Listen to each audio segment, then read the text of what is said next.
Welcome,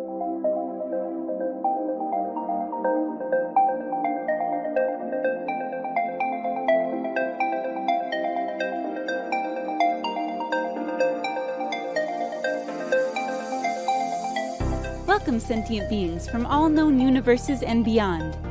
It's time to activate your cranial downlinks and prepare to receive a raft of discussion on a cosmic ocean of science fiction and fantasy topics, interviews with local area genre devotees, and insightful prognostication by our soothsayers of science fiction, our forecasters of fantasy, and any other beings that happen to get caught in our gravity well. This is the Galactic Driftwood Podcast.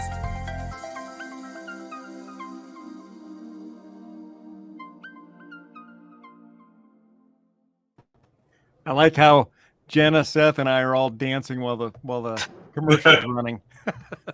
What? It's what we do. Right. And what? Okay. Welcome to the Galactic Driftwood, everyone. We are here to satisfy your sci-fi fantasy entertainment needs. I'm Jenna. I'm Bill. I'm Charles. I'm Seth. And I'm Chris. We're going to talk about a couple of series today, both The Outsider, which is a little bit older but worth discussing, and Star Trek Strange New Worlds. I have been personally watching The Outsider, and I'm familiar with it because it is based off of a Stephen King novel, which is one of my favorite authors. It came out in 2020, I think. Yep. And basically it's a mystery paranormal thriller in which a detective in a small town who thinks he has caught a child killer in their midst finds so much conflicting evidence that he is actually afraid that the killer is still out there about to do other things. Creepy. Yes, it is pretty creepy and diabolical, which is, I mean, that's Stephen King's MO, is a good mythology, I think. And that's what kind of drew me to this. Are there multiple seasons? Just the one. It's a mini series, but yeah, go ahead, Jen. Gotcha. There was going to be a second season, but it didn't get picked up. But it should be able to end just with one. Okay. And the way that Stephen King sometimes ends things. But basically it brings together a cast of people who are, they're policemen, a PI, people who are like, science should prevail in this, but why does, with all of this technology, the case not make sense? Because what they find is that this coach who was accused of killing another child, they had video, there were witnesses, he was actually out of town on vacation, and there were witnesses and, plenty and video. Yeah, he had a strong alibi. But before his case could even be discussed, he was shot by the brother of the kid that he supposedly killed. So people just want to let it be. But the detective, who his own son had died for a reason that, isn't discussed in the beginning, he's afraid that he got this guy all this attention. His family is, being threatened and bullied. Because they arrested this guy in public, and now that he's dead, people still think, hey, his family are terrible people for harboring him. But if this killer is still out there, we have to catch him or her. Yeah, So, and with the bad guy. So Terry is the name of the person that they think did this, is the coach, which is Jason Bateman. Which Jason anything Bateman he does is pretty good. Yeah. So this was one of the cooler ones where we get to see Jason Bateman in a more serious film. A man convicted of, allegedly did whatever crime and never really gets his real day in court. So his punishment is, murdered by someone else, and everyone kind of wants to move on. And Ben Mendelsohn plays, one of the detectives, or he's a detective, right, Jenna? Yep, detective. Recognize him as the bad person in or the bad guy in the Star Ready Player Wars. One. Yeah. But actually, we should play the trailer so people have a better idea of what we're talking about and get the faces of this mystery. Yeah, let's Seth? do that. All right, let's take a look at that trailer.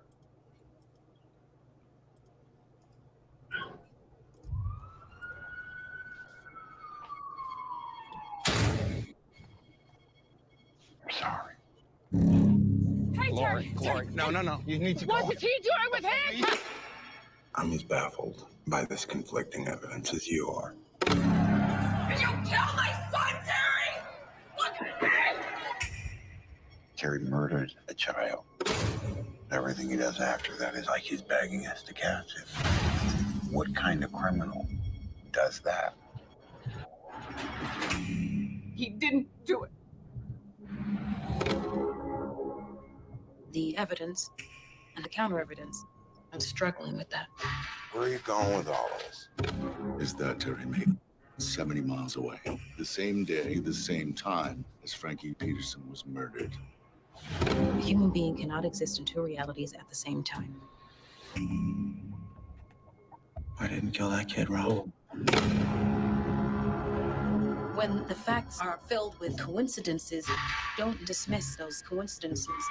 I have no tolerance for the unexplainable. Well then, sir, you'll have no tolerance for me. All she's asking is that we keep an open mind. You keep your mind open. I'm just going to look for facts, evidence, dumb cop shit like that. I think you should drop the investigation. If you don't, I feel like something very bad is going to happen. Something bad's already happened. If you can't get yourself to really believe in me, then you're a danger to everyone else. When I was a kid, I didn't believe in anything. Not God, not the devil. I believe there's something else out there. It was worse than I ever imagined.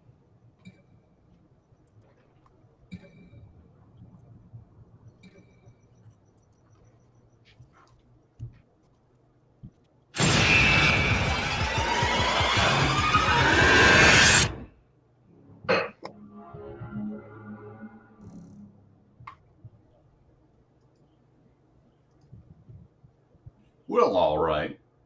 Nice. So how far into how supernatural horror does this get, Jenna? It gets into definitely. It starts out as a great just thriller, but then it goes more and more into unknown supernatural entities. Yeah, have you finished it, Jenna? Yeah. Okay, yeah. So you come to this point where you're not sure if it's a person that you're looking for at some point. It gets this, or what thing are you looking for? And as they continue to get closer and closer to what we would call the truth of who committed these crimes, it does get darker and darker and darker. I wouldn't classify it necessarily as maybe horror, so much as just the thriller and suspense and the science fiction around, what entity is this that committed these crimes, and ultimately, when you get to the end, it does all kind of make sense and it's wrapped together and put together in a bow. But it also, I think, leaves some open questions like, are there others like this being this person that's out there?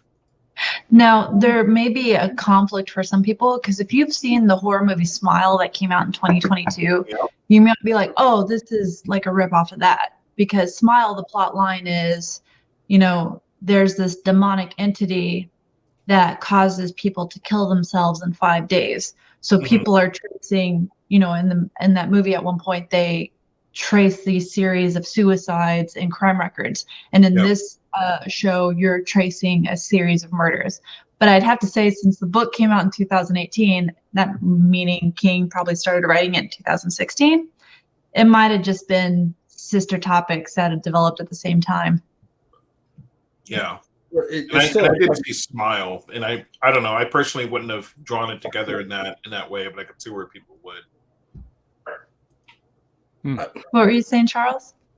Oh, well, you have me wondering about something. This is probably completely left field and probably doesn't even apply. Back, Colin Wilson once wrote a book called The Outsider, and he's the guy that then later wrote Space Vampires. But The Outsider was his original book. I haven't seen the Stephen King movie, so I might just be talking. but he basically he profiles fictional characters from like murder mysteries and stuff like Dostoevsky and stuff. Mm. And the gist was, as I remember it, and at one time I thought it was one of the greatest books I'd ever read. I don't know if I would still, because I'm a lot older. But was that once you've stepped outside, whatever that is, the outside, the harder it is, the harder you try to get back in, the more of an outsider you become. And so it kind of goes to the madness of multiple characters. So I suspect that there's a little of that in this without having seen it.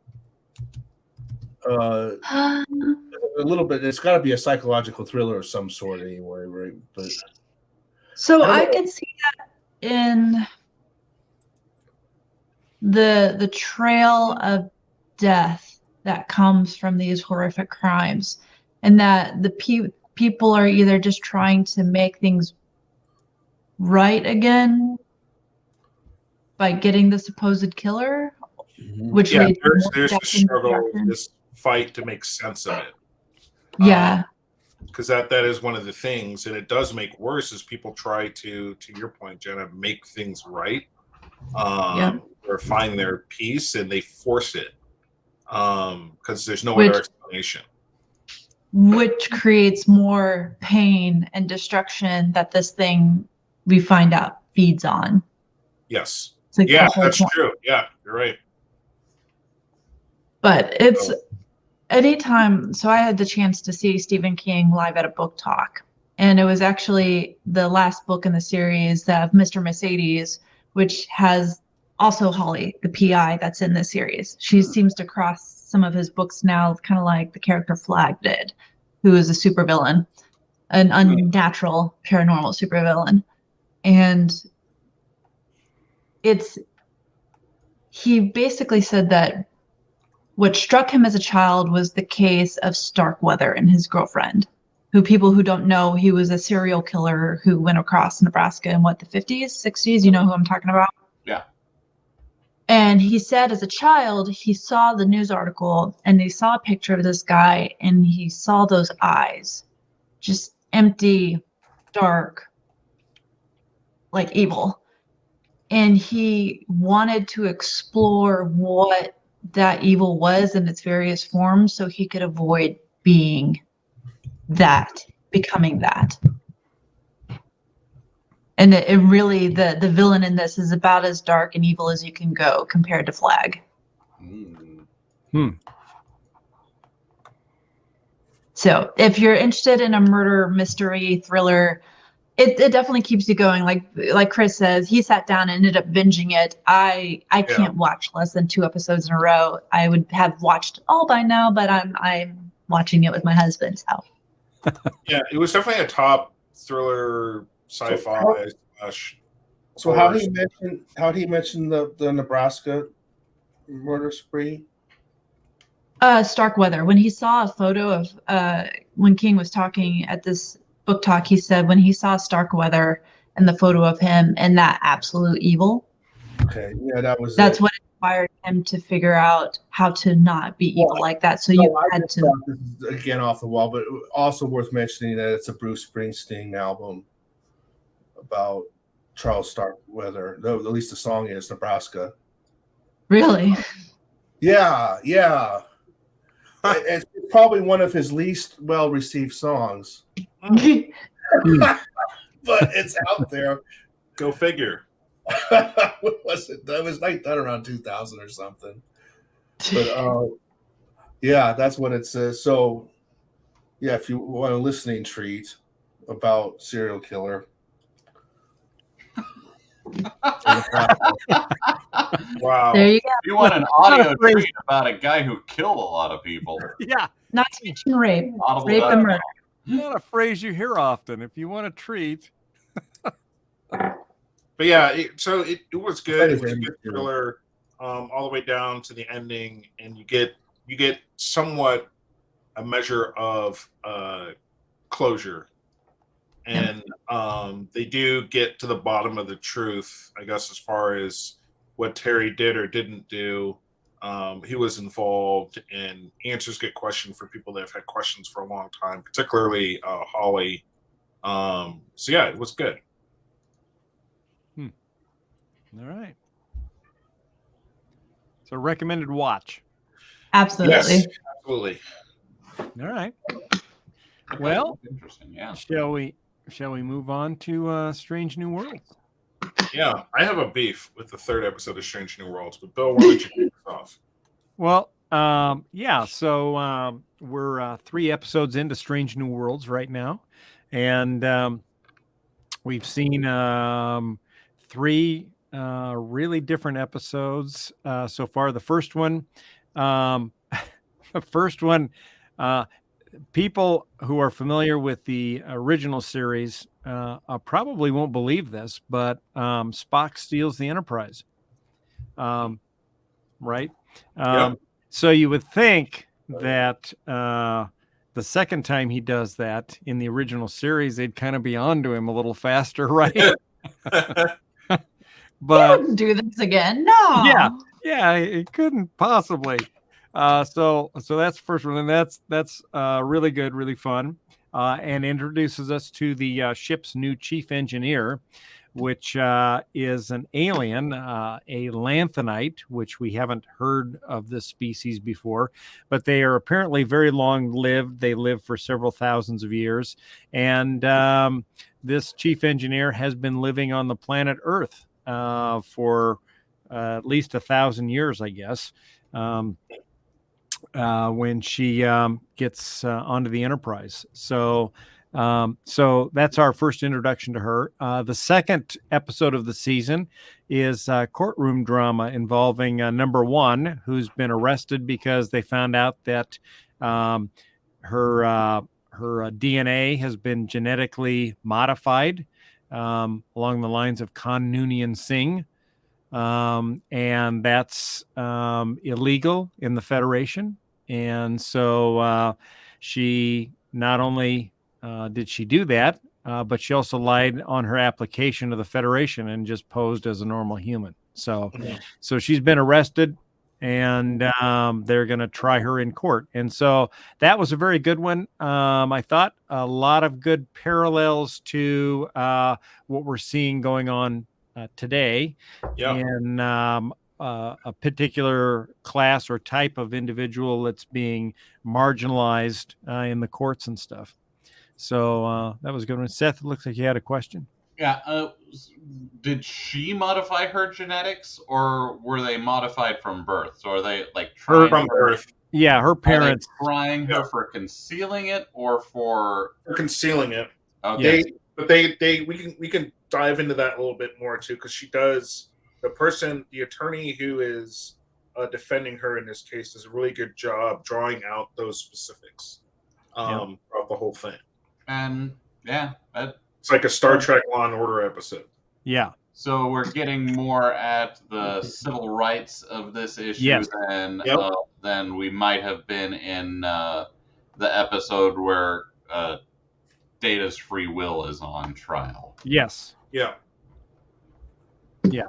And then the most recent episode was a time travel episode, and we go to an alternate timeline where, surprise, surprise, James T. Kirk is captain of the Enterprise.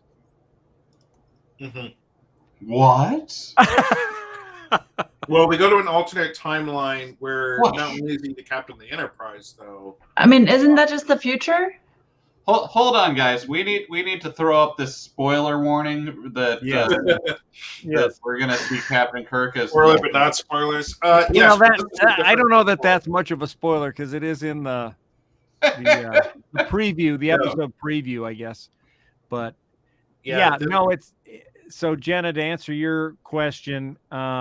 Yes, Captain or James T. Kirk is captain of the Enterprise in the future. That's like 9-10 years in the future.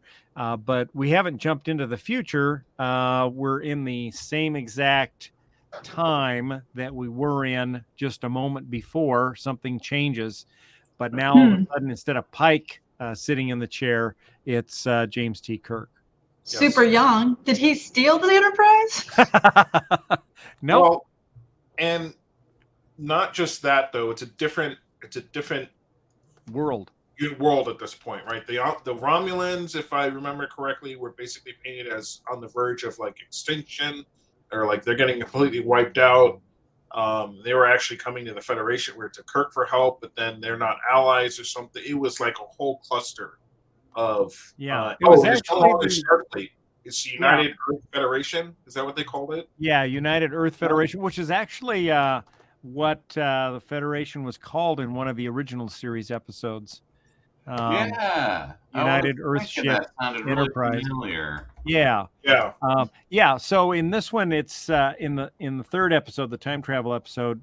When we get to the alternate timeline, the Romulans they've about wiped out the Federation, and they're about to destroy Vulcan. And we actually see a Captain Spock on board a Vulcan ship. Yeah, that's what it was. Yeah, hailing the Enterprise and Captain Kirk and asking for the Federation's help in fighting the Romulans because they're about to lose the war and Vulcan is going to be conquered and destroyed. And basically Kirk responds that, we got our own issues. We can't afford to be fighting the Romulans on two fronts. We're about to lose ourselves right now. So, best of luck, but sorry, you're on your own. And we find out that in this particular timeline, Kirk wasn't born in Iowa on Earth. Born in space. He was born in space because the Earth is kind of uninhabitable due to some disaster that happened in the past. Due to gestures broadly at the world right now. Yes, right. So three vastly different episodes, but I think they're kind of good in that they kind of harken back to some of the greatest episodes I think that Star Trek's done. The time travel episode, I think back to City on the Edge of Forever in the original series with the Guardian of Forever, right? I'm going to barrel into my rant here. Okay, go ahead. Go on. Here's my issue with this episode. Right. Is as Strange New Worlds goes through each episode's kind of its own mostly self-contained story as they progress through their exploration of space or whatever. And then they throw in this time episode that to me was kind of irritating because it basically said the entire future as you know it, or your timeline as you know it, is fundamentally changed because of an incident in the past, and the best they could do is go back and get Singh and bring her to a different timeline, and then bring them both apparently back to the past to fix an issue. If they don't fix this issue, it's like, everything changes. And my whole thing was who's coordinating this? Like, who's planning this? Because to me, it was kind of garbage.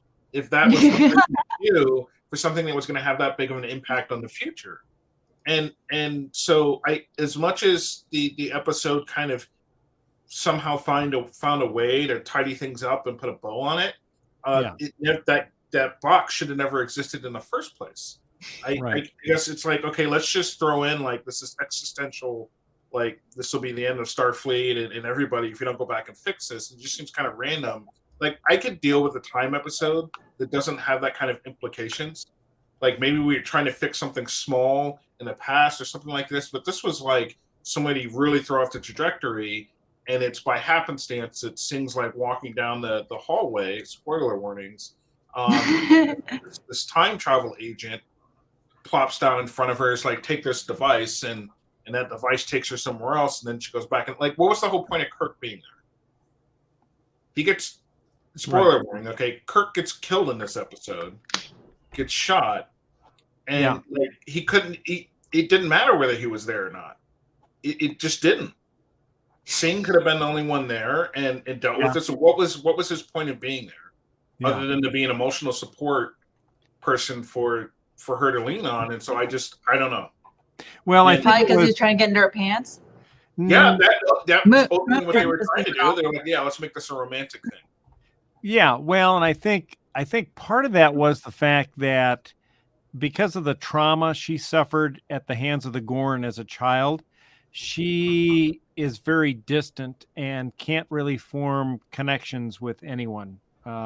She doesn't do well with human interpersonal connections. And so we see her growth, I think, in that respect in this episode as she spends this time with James Kirk. They get to know one another, and she's forced because of this thing to work closely with him. And she begins to see that, this is not such a bad thing, and that she starts having feelings for him and vice versa. And he's a terrible example to show her fucking heart out. And then they killed her. So now she's got to go back to her timeline, having made a connection with somebody who then gets killed right in front of her, and she's just got to kind of deal with it. And we see that she's not doing so well dealing with it because she's just bawling her head off, and then sobbing because she's lost the one person that she actually had connection with, that she's been able to develop a connection with. And then she decides to, pick up the phone and call her ex, I guess, so to speak, right? Because she calls the Captain Kirk from her real timeline, because she feels that she needs to have somebody to talk to. And so she calls over a made-up thing. She goes, I need to there's a missing birth date in your brother's record. His birth location, yeah. Yeah, his brother serves on board the Enterprise, Sam Kirk. Damn. And so she calls to get his birth location because it's missing from the files, and she's the security officer. And so they kind of have a little bit of a conversation. Of course, this Kirk has never met her, doesn't know her, Yeah, so Kirk's thinking like, oh God, what did Sam do now? I can fix it. Tell me what he did. Right. Pretty funny. Yeah. But we see a bit of a spark there in that, they kind of have a little bit of rapport even in that short little call. And he says, well, next time we're together on a star base, look me up and I'll tell you some good Sam stories, kind of a thing. So I think there's some potential for maybe a real relationship to develop there, maybe down the road. So the one thing, the whole reason this episode existed was because what happened is it turns out that it was the Romulans that were going back in time, were trying to mess with Earth's development in developing like warp technology and all that other stuff. So we had all these, like in our time, it'd be like all these random tourist attacks that blow up some random building or whatever, it destroys a bridge, and it was really the Romulans the whole time trying to interfere with our technological progress. Right. So one of the Romulans had modified their ears and hanging out on Earth, and what she was trying to do was, okay, if we can't stop them from the technological stuff, I'm going to go and release Khan. And so because Singh's is Khan like her, it's not her, it's her grandfather or like great. It's her. It's La'an's great grandfather, I think. Yeah, because she's his ancestor. And yeah, that's where the whole history of that comes from. But so in this episode, they're going down this hallway, and she's thinking like, where are you taking me? I'm not going to help you do this. She goes, oh no, I got another idea. We're gonna go get Khan, which is her ancestor. And so, couple weird things happen there. Is like, okay, so now you have Khan.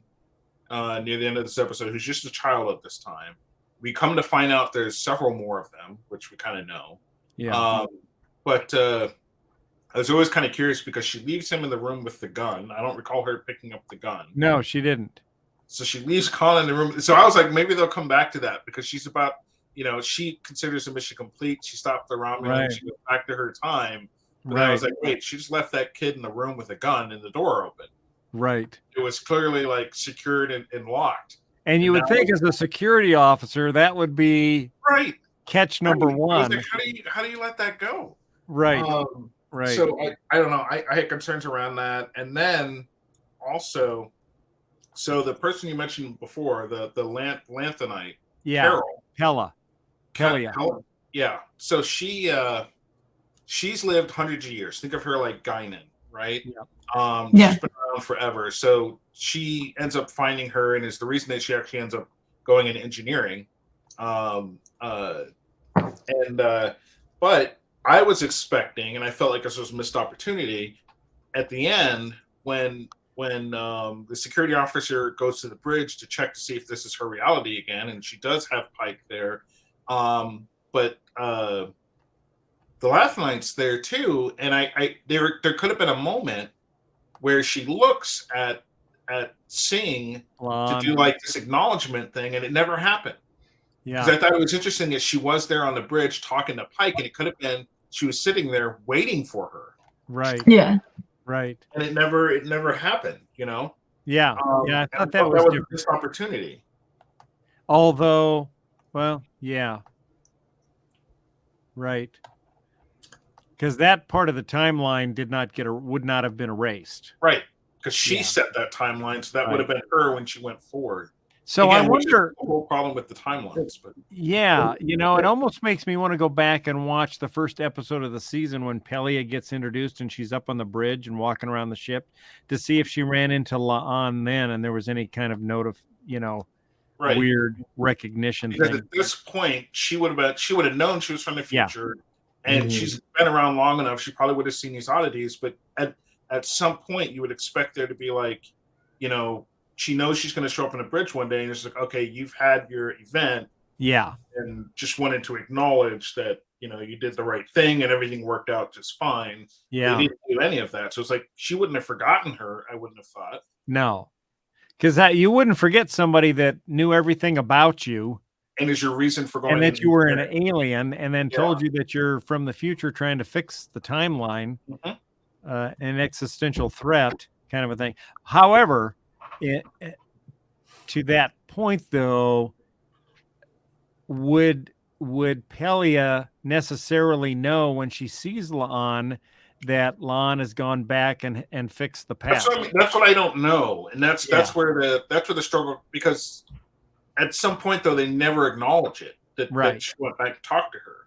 Right. So I was hoping that there would be that acknowledgement there, and I think that would have been a nice full circle thing. But and I think to that point, Chris, too, is that at the end of the episode, a person from the Federation's future that belongs to the Division of Temporal Enforcement comes the back, time traveler people, and tells her, good job, you fixed the past, great.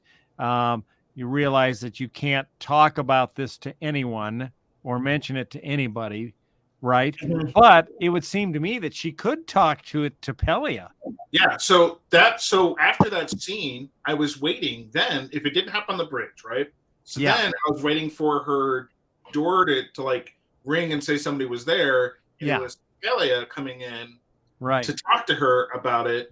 Hey, I just wanted to, can we talk about the last time that I saw you, or I don't know, so I thought that was going to be another opportunity there since they brought that, and it just didn't happen. Yeah. I felt like that was a miss. There was something there that could have tied it together. Oh, it might still happen though, but I'm just thinking that it might have to be La'an initiated it. Yeah.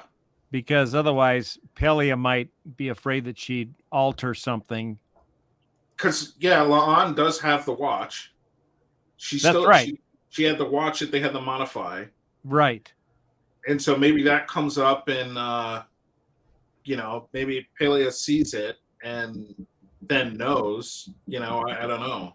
Which was kind of interesting to me, because we saw the Star Trek episode on Friday night and we saw Indiana Jones on Saturday, and in both shows, we see Pelia, who's like got all these. She's like an antiquities dealer kind of a thing. Of course. Right. And because she's lived, on Earth for thousands of years, so she's collected all of this stuff. So she has an antiquities shop, basically selling stuff, and a watch is a key component in that. And the same thing kind of happens in Indiana Jones. So, I'm watching that and I'm thinking, I get this strange sense of deja vu here. So it was that aside, that the time traveling one always brings up debates and questions, I think. Sure. But I have thoroughly enjoyed the season so far. Episode 2 was great because they not only episode 2 was definitely a departure from the normal space travel and gun battle, ship battles, and all that kind of like they depart from that and address issues of persecution, marginalizing a group of people, but they didn't just say and keep it short and sweet. The whole episode was dedicated in improving these points. Yep. In a very methodical method that at first became questionable, and by the time you get to the end of the episode, it becomes really clear on how this case was argued to show that Starfleet over time had put in these laws that ignored, the actual experience that these people went through, being banned and viewed in the way they were, and they basically said it's okay to be.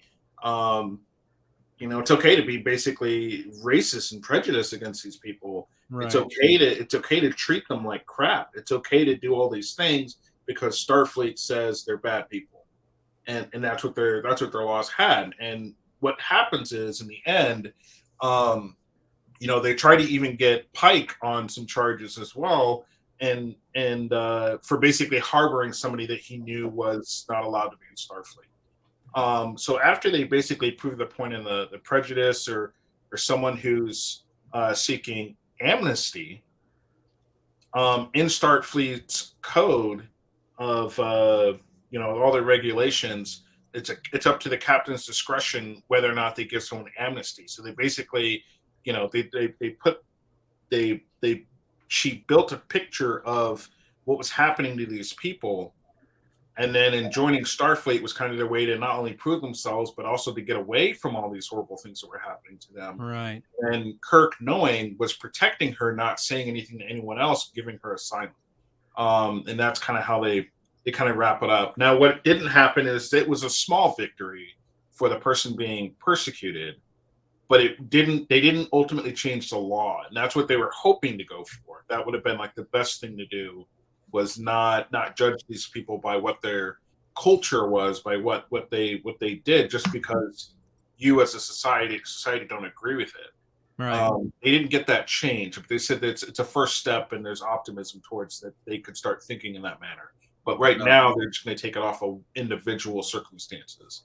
Yeah, but if we remember, clear in the future in Deep Space Nine, Julian Bashir's still catching flack for it, so yeah, and that may be why they didn't change it. That's true, for the continuity of the yeah. Mm-hmm. And there one of the other things that I thought was good about that episode is they talked about the people on number one's home world. I can't remember the name of it right now, but how the people that were were augments. Mm-hmm. Were separated out from those that weren't. But there were certain people whose augments weren't detectable.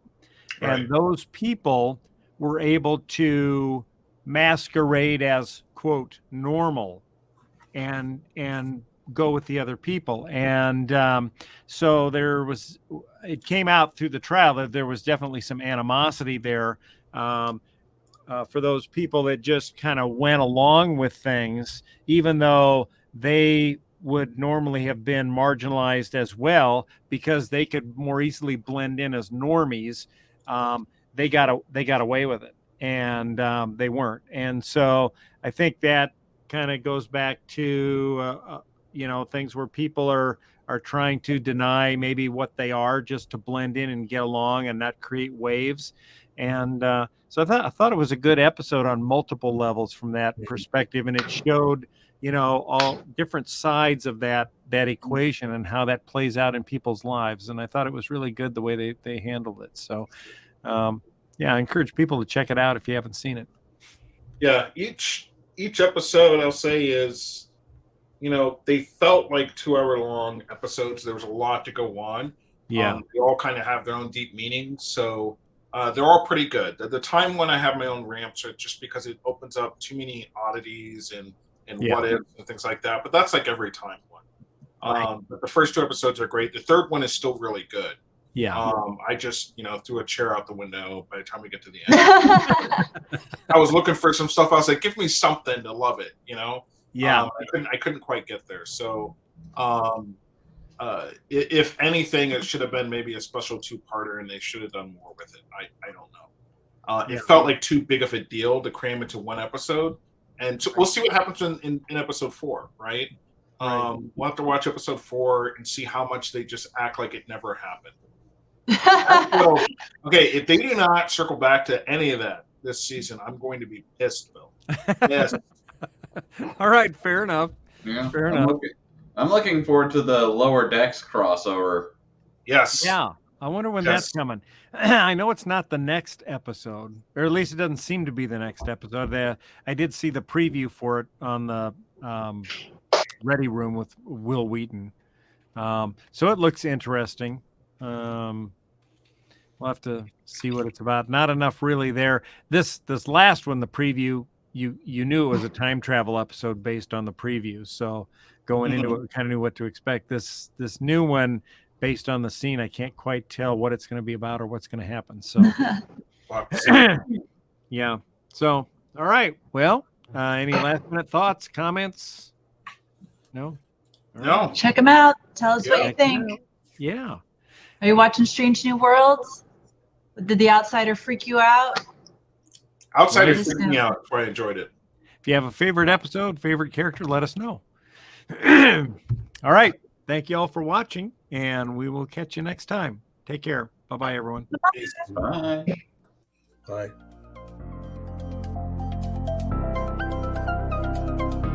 Thanks for listening to this episode of the Galactic Driftwood Podcast. For more information and past episodes, please visit our website at galacticdriftwood.space or subscribe to us on YouTube. And now, please deactivate your cranial downlinks, collect your towels, and be sure to watch your step as you exit our gravity well.